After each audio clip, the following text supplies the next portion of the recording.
मुझे बचा लीजिए, मुझे यहाँ से बचा लीजिए। ये शब्द उस डरे और कांपते हुए आदमी के थे जिसे देखने की उम्मीद मुजफ्फरनगर के तितावी थाने की पुलिस ने बिल्कुल भी नहीं की थी, जो उस रात रूटीन हाईवे पेट्रोलिंग पर निकली थी। तारीख थी 22 जून 2026, जब रात के सन्नाटे में गश्त करते हुए अचानक उनकी गाड़ी के सामने एक आदमी लड़खड़ाते हुए आया और देखते ही देखते सड़क पर गिर पड़ा। पुलिस ने तुरंत गाड़ी रोकी और जैसे ही वो उसके पास पहुंचे, उस आदमी की हालत देखकर हर कोई सन्न रह गया। पैरों में ना चप्पल थी और ना ही शरीर पर साफ कपड़े। उसके शरीर से इतनी तेज बदबू आ रही थी कि ज्यादा देर तक उसके पास खड़े रह पाना भी मुश्किल था। पूरे शरीर पर इतनी चोटें थी कि शायद ही ऐसा कोई हिस्सा बाकी था जहां कोई निशान मौजूद ना हो। कुछ घाव पुराने थे जो भरने लगे थे, जबकि कई जख्म अभी भी ताजा थे। शरीर इतना कमजोर हो चुका था कि हड्डियां तक साफ नजर आ रही थी और हालत ऐसी कि वो ठीक से खड़ा तक नहीं हो पा रहा था। पुलिस समझ ही नहीं पा रही थी कि आखिर इस आदमी के साथ हुआ क्या है। वो कुछ बताने की कोशिश कर रहा था, लेकिन घबराहट, डर और कमजोरी की वजह से उसकी बात समझ पाना मुश्किल था। इसी वजह से पुलिस ने फैसला किया कि उसे वहीं खड़े होकर सवाल करना बेकार होगा। इसलिए उन्होंने उसे अपनी गाड़ी में बिठाया और तितावी थाने ले गए। थाने पहुंचते ही सबसे पहले उसके लिए पानी मंगवाया गया और बैठने के लिए कुर्सी दी गई। वो जिस तरह पानी पी रहा था, उसे देखकर ऐसा लग रहा था जैसे कई दिनों से उसके गले में पानी की एक बूंद तक नहीं गई हो। कुछ देर बाद जब उसकी सांसें और हालत थोड़ी संभली, तो पुलिस ने उससे सिर्फ एक सवाल पूछा कि आखिर तुम्हारी ये हालत कैसे हुई। और इसी सवाल के जवाब में जो कहानी उसने बतानी शुरू की, वो सिर्फ उसकी कहानी नहीं थी। वो इंसानियत को शर्मसार कर देने वाली हैवानियत की ऐसी दास्तान थी जिसे पहली बार सुनने वाला शायद ही आसानी से यकीन कर पाए। एक ऐसा सच जिसे सुनने के बाद बार बार सिर्फ एक ही सवाल दिमाग में आता है कि क्या शैतान इंसान के भेष में हमारे बीच यूं मौजूद होता है। Welcome to the show. My name is Shashwat and you are watching the case of Muzaffarnagar horror. Police station में बदहवास बैठे उस आदमी ने अपना नाम विक्रम सिंह बताया, जो राजस्थान के जोधपुर का रहने वाला था। विक्रम ने बताया कि लगभग 3 महीने पहले वो अपने कुछ दोस्तों के साथ हरिद्वार घूमने आया था, जहां ट्रिप के दौरान उसकी मुलाकात अंकित बलियान नाम के आदमी से हुई। पहले ये सिर्फ एक आम मुलाकात थी, लेकिन कुछ ही देर की बातचीत में अंकित ने विक्रम को अपनी फैक्ट्री में 12,000 रुपए की पगार पर एक नौकरी का ऑफर दिया। विक्रम ने पहले तो इस ऑफर को ठुकरा दिया, क्योंकि वो राजस्थान में पहले ही 15,000 रुपए महीने की नौकरी कर रहा था। यह सुनकर अंकित ने उससे भी ज्यादा पैसे देने का वादा कर दिया। और सिर्फ सैलरी ही नहीं, उसने विक्रम को बताया कि काम सिर्फ डिस्पोजेबल प्लेट्स बनाने वाली मशीन चलाने का होगा।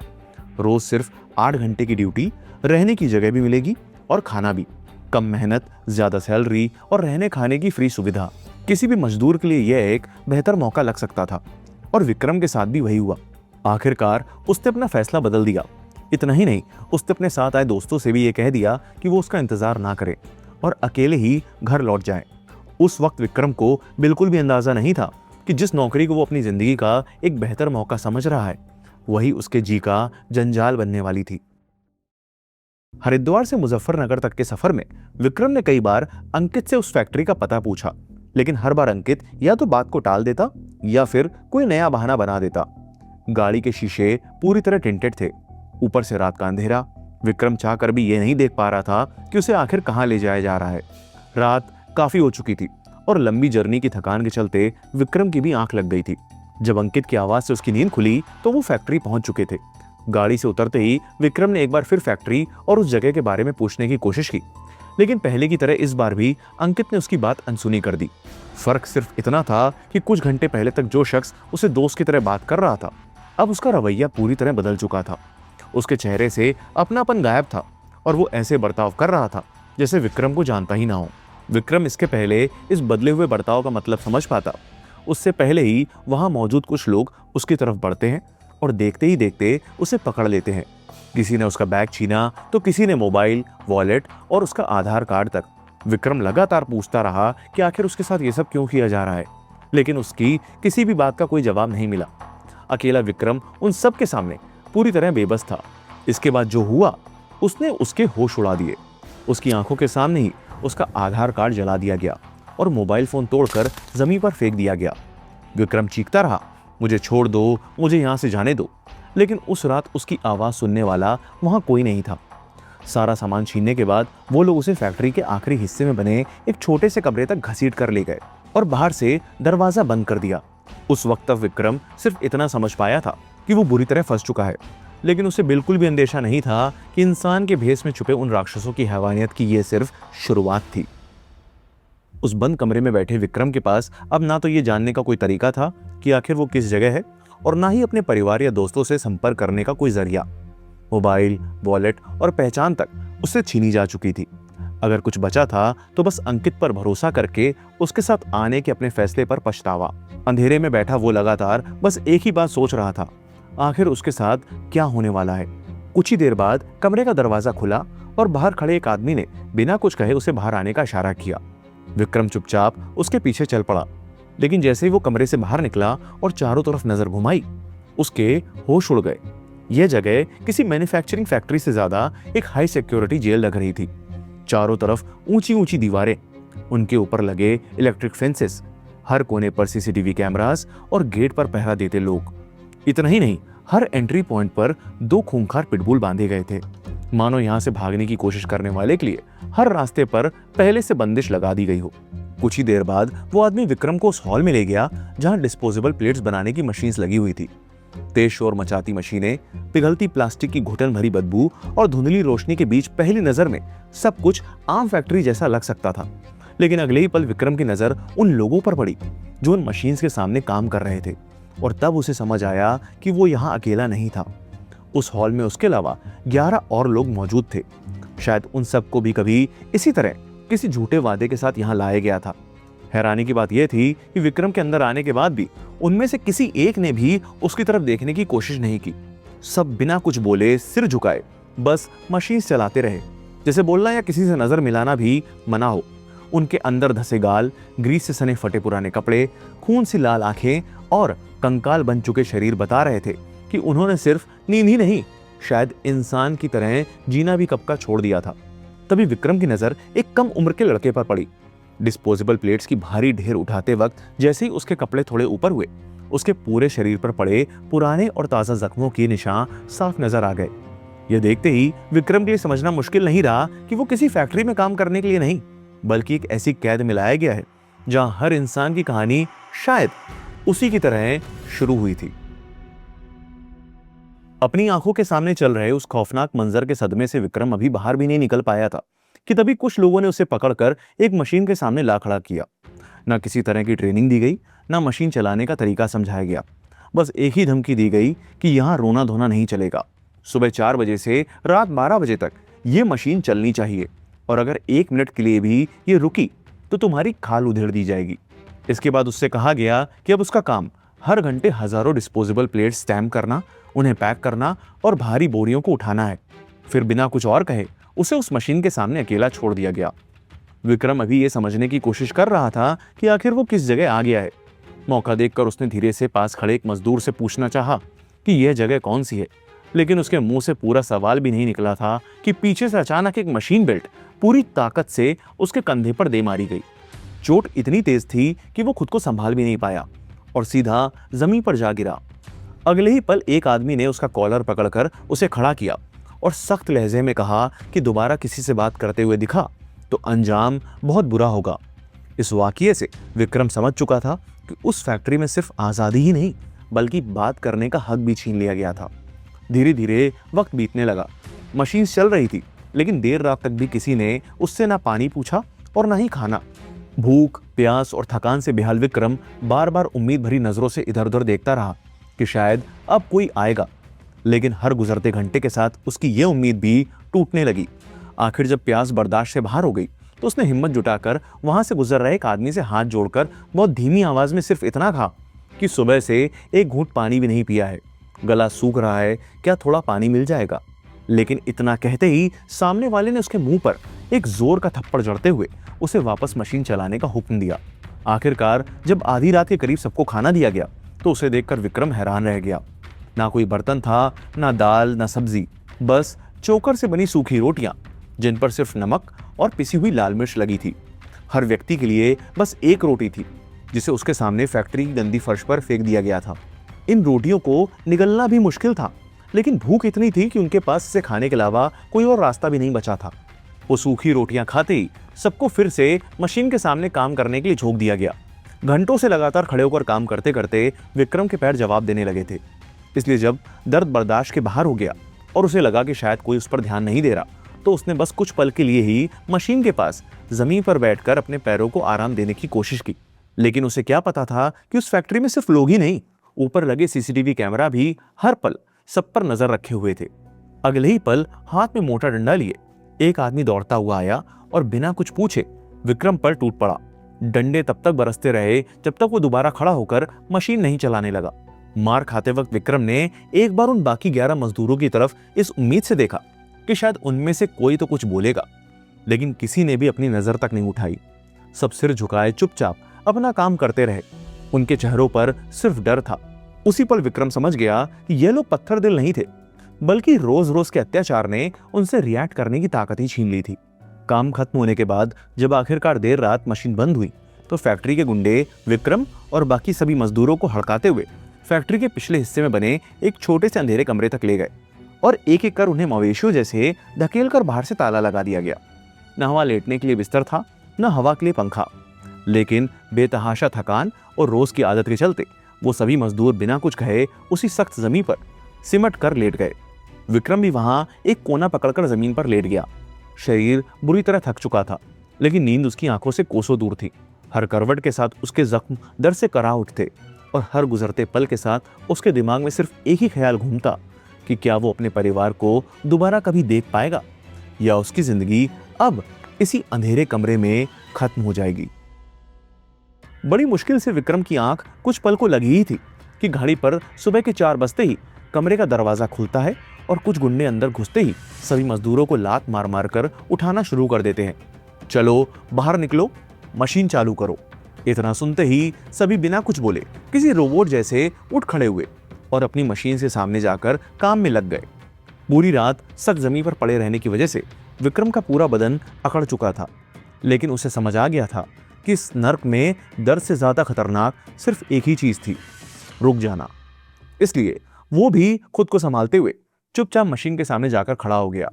सुबह की पहली रोशनी के साथ ही उसे एहसास हो चुका था कि पहले दिन जो उसके साथ हुआ वो कोई बुरा सपना नहीं, बल्कि अब उसकी रोज की जिंदगी बन चुका था। अगले कुछ दिनों में विक्रम ने जो देखा उसने इंसानियत पर से उसका भरोसा ही उठा दिया। फैक्ट्री के अंदर कोई मजदूर अगर थकान या भूख से बेहोश हो जाता तो उसे पानी पिलाने या संभालने की जगह उसके शरीर पर गर्म लोहे की रॉड दाग दी जाती, ताकि दर्द से तड़प कर वो दोबारा खड़ा हो और मशीन चलाने लगे। जो मजदूर घर जाने या अपनी मेहनत के पैसे मांगने की हिम्मत करता, उसके पीछे खूंखार कुत्ते छोड़ दिए जाते, और जब उसकी चीखें फैक्ट्री में गूंजती तो उन्हें दबाने के लिए बड़े बड़े स्पीकर्स में लाउड म्यूजिक बजा दिया जाता। यह अत्याचार का एक ही नियम था, जो रुकेगा वो पिटेगा। थकान और कमजोरी से जब किसी मजदूर के लिए खड़े रहना भी मुश्किल हो जाता तो चमड़े के चाबुक, मशीन बेल्ट या डंडों से उसकी पिटाई की जाती। कई बार तो भाले से हमला करके उन्हें जख्मी कर दिया जाता, लेकिन बहते खून और दर्द के बाद भी उनसे मशीन चलाते रहने की ही उम्मीद की जाती। अगर चोट ज्यादा गहरी हो जाती तो सिर्फ इतनी मरहम पट्टी की जाती कि वो मरने की बजाय दोबारा काम कर सके। और अगर कोई इन सब के खिलाफ आवाज उठाने की हिम्मत करता तो उसके सामने पिस्टल तान दी जाती या उसके पैरों के पास गोली चलाकर धमकियां दी जाती कि यहां से कोई जिंदा बाहर नहीं जाता। स्क्रू ड्राइवर हो, आयरन रॉड हो या हाथ में जो भी चीज आ जाए, वही उन मजदूरों को टॉर्चर करने का हथियार बन जाती। धीरे धीरे विक्रम समझ चुका था कि यह कोई फैक्ट्री नहीं थी, एक ऐसा नर्क था जहां इंसान की कीमत एक मशीन से भी कम थी। हर रोज उन सभी मजदूरों से लगभग 20 घंटे काम करवाया जाता था और सोने के लिए सिर्फ 3 या 4 घंटे ही दिए जाते थे। लेकिन हैरानी की बात यह थी कि उन चंद घंटों की नींद से ज्यादा कीमती उनके लिए उस अंधेरे कमरे में मिलने वाली कुछ पलों की आजादी थी। दिन भर जहां किसी से बात करना भी सजा का कारण बन सकता था, वहीं रात में बाहर मौजूद गार्ड जैसे ही दरवाजे पर ताला लगाकर चले जाते, कमरे में धीमी धीमी आवाजों में बातें शुरू हो जाती। दिन भर जिंदा लाशों की तरह मशीन चलाने वाले वो मजदूर उन कुछ घंटों के लिए फिर से इंसान बन जाते। गहरे अंधेरे में जहां एक दूसरे के चेहरे तक साफ दिखाई नहीं देते थे, वही सब एक दूसरे का हौसला बढ़ाते, दर्द बांटते और अपने परिवार को याद करते। खून का रिश्ता ना होते हुए भी वो 12 लोग अब एक दूसरे के लिए ही परिवार बन चुके थे। धीरे धीरे वक्त बीतता गया और देखते ही देखते विक्रम को उस फैक्ट्री में 3 महीने हो गए। अब उसकी हालत भी बाकी 11 मजदूरों से अलग नहीं थी। दिन भर जी तोड़ मेहनत और 24 घंटे में सिर्फ चोकर से बनी एक रोटी ने उसके शरीर को कंकाल बना दिया था। गाल अंदर धंस चुके थे, लगातार घंटों तक खड़े रहने की वजह से पैर सूज गए थे और पूरा शरीर पुराने और नए जख्मों के निशान से भर चुका था। मारपीट अब उसकी रोजमर्रा की जिंदगी का हिस्सा बन चुकी थी। फर्क सिर्फ इतना था कि जहां बाकी मजदूरों ने इस कैद से जिंदा बाहर निकलने की उम्मीद छोड़ दी थी, वहीं विक्रम के अंदर अब भी एक छोटी सी आस जिंदा थी कि एक दिन वो यहां से निकलेगा और अपने परिवार तक जरूर पहुंचेगा। आखिर एक दिन हर रोज के जुल्म ने उसकी बर्दाश्त की हद को पार कर दिया। उसी रात विक्रम ने फैसला लिया कि अब चाहे जो हो वो यहां से भागने की कोशिश जरूर करेगा। उसे पता था कि पकड़े जाने का मतलब मौत से भी बदतर सजा हो सकती है, लेकिन बिना कोशिश किए उस कैद में घुट घुट कर मर जाना उसे मंजूर नहीं था। रात को जब हमेशा की तरह सभी मजदूरों को उस अंधेरे कमरे में बंद कर दिया गया, तो विक्रम ने धीमी आवाज में सबको अपने पास बुलाया और पहली बार अपना प्लान उनके सामने रखा। शुरू में हर कोई डरा हुआ था, किसी को यकीन ही नहीं था कि उस फैक्ट्री से भागना भी मुमकिन हो सकता था। लेकिन विक्रम ने उन्हें बताया कि पिछले 3 महीनों में उसने सिर्फ मशीन ही नहीं चलाई थी, बल्कि उस फैक्ट्री के हर कोने, हर गार्ड, हर सीसीटीवी और उनके पूरी रूटीन को भी ध्यान से देखा था। उसे अंदाजा हो चुका था कि किस वक्त पहरा सबसे कमजोर पड़ता है और शायद वही उन सबकी जिंदगी का पहला और आखिरी मौका हो सकता था। कई रातों की प्लानिंग के बाद आखिर वो दिन आ ही गया। सभी ने फैसला किया कि रात के अंधेरे का फायदा उठाकर वो विक्रम को भागने में मदद करेंगे। पिछले 3 महीनों में विक्रम ने फैक्ट्री के हर रूटीन को ध्यान से देखा था। उसे पता था कि रात को सभी मजदूरों को कमरे में बंद करने से ठीक पहले मशीन से निकली प्लास्टिक की कतरन बोरियों में भरकर मेन गेट के पास बने शेड के नीचे रखवाई जाती थी और उस दिन यह जिम्मेदारी उसने जानबूझकर अपने पास ही रखी। घड़ी की सुइयां धीरे धीरे 12 बजने की तरफ बढ़ रही थी।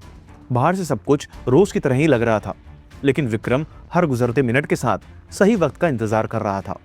जैसे घड़ी में 12 बजने में कुछ ही मिनट बाकी थे, उसने कतरन से भरी बोरी कंधे पर उठाई और हमेशा की तरह उसे गेट के पास बने शेड के नीचे रखने चला गया।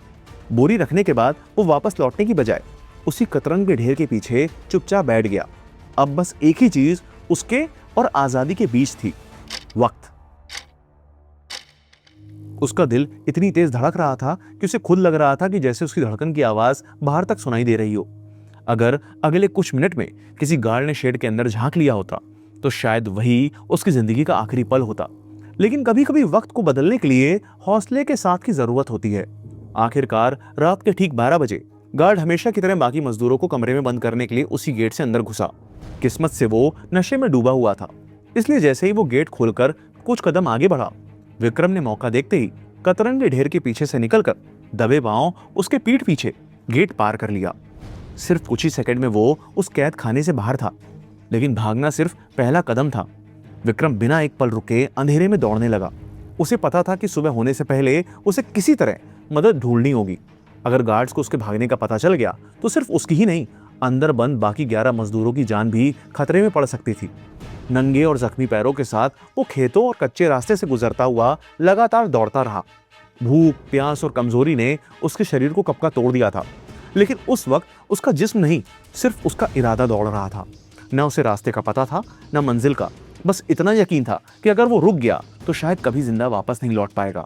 लगभग 6 किलोमीटर तक दौड़ने के बाद वो एक हाईवे पर आ पहुंचा। अब उसकी सांसें जवाब देने लगी थी। आंखों के आगे अंधेरा छा चुका था और पैर लड़खड़ाने लगे थे। वो गिरने ही वाला था कि तभी दूर से आती पुलिस की गाड़ी की हेडलाइट्स उसकी नजर में पड़ी। शायद पिछले 3 महीनों में पहली बार उसे लगा कि वो बच सकता है। बची हुई सारी ताकत जोड़कर वो सीधा उस गाड़ी के सामने आ गया। 3 महीने का डर, दर्द और बेबसी उसकी आंखों से आंसू बनकर निकल पड़ी।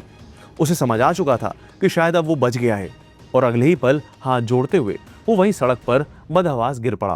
विक्रम का पूरा बयान सुनने के बाद तितावी थाने में कुछ पल के लिए सन्नाटा छा गया।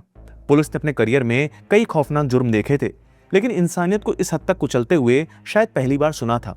बिना वक्त गवाए पुलिस ने विक्रम के परिवार तक खबर पहुंचाई और उसे तुरंत मेडिकल केयर के लिए भेज दिया। लेकिन उनके सामने सबसे बड़ा चैलेंज अब भी बाकी था। विक्रम तो बच गया था, लेकिन उस फैक्ट्री के अंदर अभी भी 11 मजदूर मौत और जिंदगी के बीच फंसे हुए थे। पुलिस जानती थी कि जरा सी भी देरी उन सबकी जान ले सकती थी। रूरल एसओजी, लोकल पुलिस और लेबर डिपार्टमेंट की ज्वाइंट टीम बनाई गई। विक्रम की दी हुई जानकारी के आधार पर आसपास के डिस्पोजेबल प्लेट फैक्ट्रीज की जांच शुरू हुई और मांडी गांव की किसान सरकार हाउस फैक्ट्री पुलिस की रडार पर आ गई। फैक्ट्री की लोकेशन मिलते ही पुलिस ने तीनों गेट्स पर घेराबंदी कर दी। सिग्नल मिलते ही एक टीम लोहे का गेट पार करके अंदर घुसी। कुछ पुलिस वालों ने आरोपियों को कब्जे में लिया, जबकि दूसरी टीम ने अंधेरे कमरे से 11 मजदूरों को बाहर निकाला। फैक्ट्री का मालिक प्रदीप बालियान और सुपरवाइजर शिवा त्यागी को मौके से गिरफ्तार कर लिया गया, जबकि फरार अंकित बालियान की तलाश के लिए अलग टीम्स बना दी गईं। तलाशी के दौरान पुलिस को टॉर्चर में इस्तेमाल होने वाले हथियार मिले, लेकिन सबसे डरा देने वाला खुलासा तब हुआ जब पूछताछ में पता चला कि नवंबर 2025 में अर्जुन टोपी नाम के एक मजदूर की लगातार अत्याचार के बीच मौत हो गई थी। पकड़े जाने के डर से उसकी लाश को बोरी में भरकर ठिकाने लगा दिया गया था और बाकी मजदूरों को उसका नाम लेकर धमकाया जाता था। इधर सभी मजदूरों का इलाज शुरू हुआ। महीनों बाद जब उनके सामने गर्म खाना रखा गया तो कई लोग पहला निवाला खाते ही रो पड़े। किसी के घाव अब भी ताजे थे, किसी की हड्डियां गलत तरह जुड़ चुकी थी और कुछ मजदूर गहरे सदमे की वजह से ठीक से बात तक नहीं कर पा रहे थे। पुलिस ने सभी के परिवारों को खबर दी। दिल्ली, बिहार, पंजाब, हरियाणा, उत्तराखंड और नेपाल तक से परिवार मुजफ्फरनगर पहुंचने लगे। महीनों, यहाँ तक कि सालों बाद जब माँ बाप ने अपने बच्चों को देखा तो कई उन्हें पहचान तक नहीं पाए। घर से रोजी रोटी कमाने निकले ये लोग जब लौटे तो उनके शरीर ही नहीं, उनकी रूह भी बुरी तरह जख्मी हो चुकी थी। कुछ दिन बाद पुलिस ने अंकित को हरियाणा के पलवल से गिरफ्तार कर लिया। उसके पास से एक अनरजिस्टर्ड पिस्टल भी बरामद हुई। फोर्स लेबल, रॉन्गफुल कन्फाइनमेंट, बेरहमी से टॉर्चर और मर्डर जैसे आरोपों में उसे मुजफ्फरनगर जेल भेज दिया गया। फिलहाल इस केस का फाइनल वर्डिक्ट आना बाकी है, लेकिन एक बात तय है, पुलिस ने उन मजदूरों को उस फैक्ट्री से तो आजाद करा दिया, पर उस कैद ने जो उनके अंदर डर को छोड़ दिया है, उसे आजाद होने में शायद उन्हें पूरी जिंदगी लग जाए। अब सबसे बड़ा सवाल यह है कि क्या इस देश में सिर्फ एक ही ऐसी फैक्ट्री होगी या फिर ना जाने कितने और ऐसे जहन्नुम आज भी किसी गांव, किसी इंडस्ट्रियल एरिया या किसी सुनसान जगह पर चल रहे होंगे, जिनके बारे में हमें आज तक नहीं पता है। और ये जरूरी नहीं है कि हर कैद खाने में विक्रम जैसा कोई इंसान मौजूद हो जो अपनी जान की परवाह किए बिना भागने की हिम्मत जुटा सके। हो सकता है आज भी कहीं बहुत लोग इसी तरह मजबूरी, डर और जुल्म के बीच घुट घुट कर जी रहे हों। ऐसे मामले सिर्फ एक फैक्ट्री या मुजरिम की कहानी नहीं होते, ये हमारे सिस्टम के लिए भी एक बड़ी चेतावनी होते हैं। इसलिए जरूरी है कि पुलिस, श्रम विभाग और प्रशासन समय समय पर फैक्ट्रीज और इंडस्ट्रियल एरिया का सरप्राइज इंस्पेक्शन करे, खासकर उन यूनिट्स का जो शहरों से दूर या अलग थलग इलाकों में चल रहे हैं। मजदूरों की आइडेंटिटी, उनकी सैलरी, रहने की व्यवस्था और काम की कंडीशन की नियमित जांच होनी चाहिए, ताकि किसी भी इंसान को दोबारा इस तरह की गुलामी झेलने पर मजबूर ना होना पड़े। और अगर आपको कभी भी अपने आसपास किसी फैक्ट्री, वर्कशॉप या एस्टैब्लिशमेंट में जबरन मजदूरी, लोगों को बंद करके रखने या किसी भी तरह के अत्याचार का जरा सा भी शक हो तो उसे नजरअंदाज मत कीजिए। एक जिम्मेदार नागरिक के रूप में तुरंत पुलिस को इन्फॉर्म कीजिए। हो सकता है आपकी एक कॉल विक्रम जैसे कई लोगों की जिंदगी बचा दे।